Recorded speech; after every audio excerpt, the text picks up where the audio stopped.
आज प्रदेश अध्यक्ष की जिम्मेवारी के बाद पहला जन आशीर्वाद संपर्क अभियान जो पूरे हरियाणा प्रदेश में 22 के 22 जिलों में प्रदेश अध्यक्ष के नियुक्ति के बाद मैंने शुरुआत की। आज मैं यहाँ पर पहुँचा और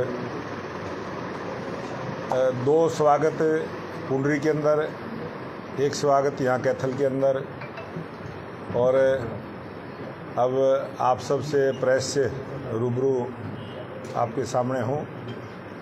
और भारतीय जनता पार्टी एक ऐसी पार्टी है जो लोकतांत्रिक ढंग के साथ सभी भारतीय जनता पार्टी के कार्यकर्ता एक परिवार की भांति काम करते हैं। और आज कैथल जिले में जो चारों विधानसभा हैं, सभी कार्यकर्ता भारतीय जनता पार्टी के इस 2024 का जो चुनावी अभियान है इसमें सभी जुटे हैं, सभी काम पर लगे हैं। और भारतीय जनता पार्टी के अनेक प्रोग्राम हमने तय किए हैं कि हमारे सभी जिला की बैठकें हों, मंडलों की बैठकें हों, विधानसभा स्तर के हमारे प्रोग्राम हों और बूथ की बैठकें हों। इस प्रकार की योजना के साथ हम 2024 की चुनावी तैयारी में जुटे हैं और पूरी मजबूती के साथ भारतीय जनता पार्टी का कार्यकर्ता जनता के बीच में जाके जो सरकार की 10 वर्षों की उपलब्धियां हैं उसको बताने का काम करेंगे।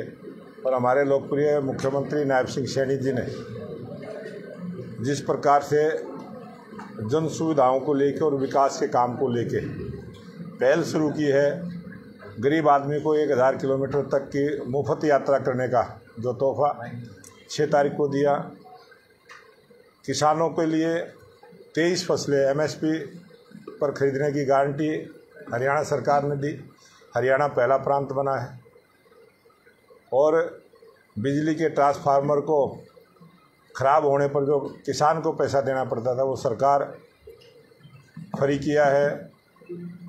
किसानों के जो डिफ़ाल्टर जितने भी बिजली के बिल थे उन सब को माफ़ करते हुए पूरी राशि माफ़ करने की हमारी सरकार ने योजना लेके आए।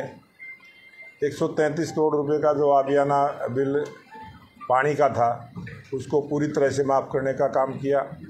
किसानों का जो फसल बीमा योजना का जो पैसा रुका हुआ था, 6000 किसानों को भी वो फसल की बीमे की योजना का लाभ सीधा किसान को देने का काम किया है।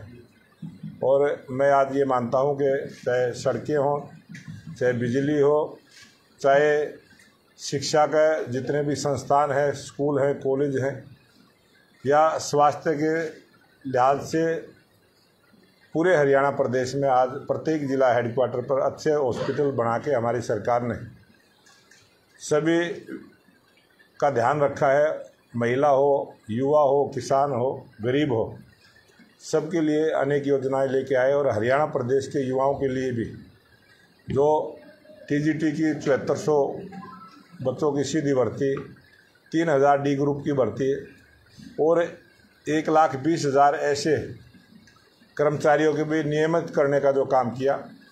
आज तक जितनी भी सरकारें हरियाणा प्रदेश में रही हैं, इतनी नौकरियां किसी सरकार ने नहीं दी, इतने बड़े स्तर पर किसी को भी नियमित करने का काम नहीं किया।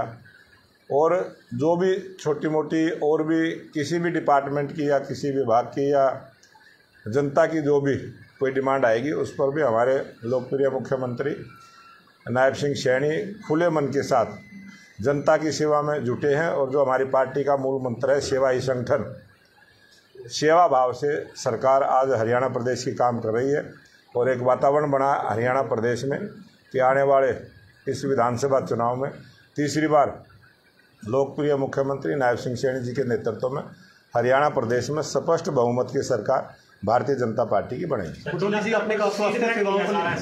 जिला स्तर पर फीडबैक लिया जा रहा है।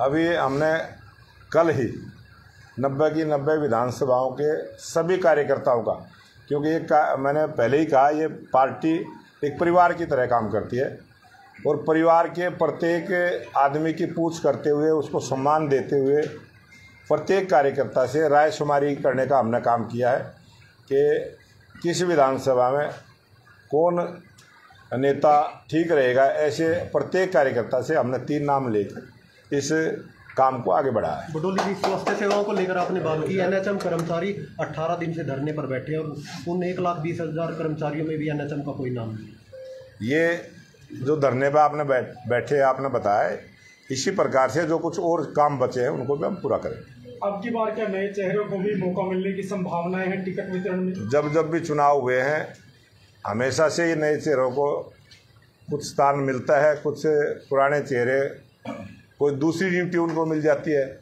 और भारतीय जनता पार्टी कार्यकर्ताओं की पार्टी है, सभी कार्यकर्ताओं को मान सम्मान के साथ काम देना ये पार्टी का हमारा पुराना सिस्टम है। कांग्रेस यात्रा निकाल रही है, हिसाब मांगो यात्रा कैसे? ये कांग्रेस का हिसाब देश की जनता ने 2014 में भी दिया था और 2019 में भी उसका जवाब दिया था और अब 2024 में भी जनता जवाब देगी। वो जो कांग्रेस के काले कारनामे रहे हैं, जिस प्रकार से देश में लूट खसोट की, चुन कर लोगों के ऊपर अपराध करने का काम जो कांग्रेस पार्टी करती थी, उसका जवाब जनता देगी। संगठन में बदलाव को लेकर रोक लगाएंगे? ये चुनाव का समय है, किसी भी कार्यकर्ता को इस समय चुनाव के समय हटाना, इस बात को ध्यान में रखते हुए उस पर रोक लगाई है। और नए कार्यकर्ताओं को हम रोज़ कोई ना कोई काम के साथ नए कार्यकर्ताओं को भी जिम्मेवारी देने का काम कर रहे हैं। मैनिफेस्टो लॉन्चिंग की वगैरह तैयारी है? अभी कल ही आपको जो मैनिफेस्टो कमेटी हमारी बनेगी, उसके जो मुखिया बनेंगे उसकी घोषणा हम कल करने वाले हैं। आज शाम को हमारी बैठक है और उसमें हम फैसला करेंगे। और चुनाव समिति की हमने घोषणा की है, चुनाव प्रबंधन समिति की भी हमने घोषणा की है 32 लोगों की, और उसमें करीब 50-60 कार्यकर्ताओं को और जोड़ते हुए उसको भी बढ़ाने का काम करेंगे। ये 1-2 दिन में लिस्ट आ जाएगी। कैप्टन में जिला परिषद के सफाई घोटाले में सर एक भाजपा के नेता का नाम जुड़ा है। किस चीज़ में? कैप्टन में जिला परिषद सफाई घोटाले में भाजपा नेता का नाम जुड़ा है। भारतीय जनता पार्टी की सरकार जहाँ भी जिस भी प्रांत में है, भारतीय जनता पार्टी के किसी भी नेता पर आज तक ना कोई आरोप लगा है। राजनीतिक रूप से कोई किसी का नाम ले सकता है, लेकिन भारतीय जनता पार्टी का कोई भी नेता इस प्रकार के स्कैंडल में कभी फंसता भी नहीं है और वो करता भी नहीं। मनीष कठवाड़ को जिम्मेवारी दी गई है कैप्टन की सर, अशोक गुर्जर को अभी कोई स्थान नहीं दिया गया, क्या कुछ अभी बड़ी जिम्मेवारी देने की? अशोक गुर्जर जी हमारे बहुत वरिष्ठ नेता हैं और 4 प्रदेश अध्यक्षों के साथ उन्होंने काम किया है, बहुत अच्छा अनुभव है। आज जो कैथल के अंदर जो हमारा मजबूत संगठन है, इसमें बहुत बड़ा रोल अशोक गुर्जर जी का है। ठीक है सर, थैंक यू सर।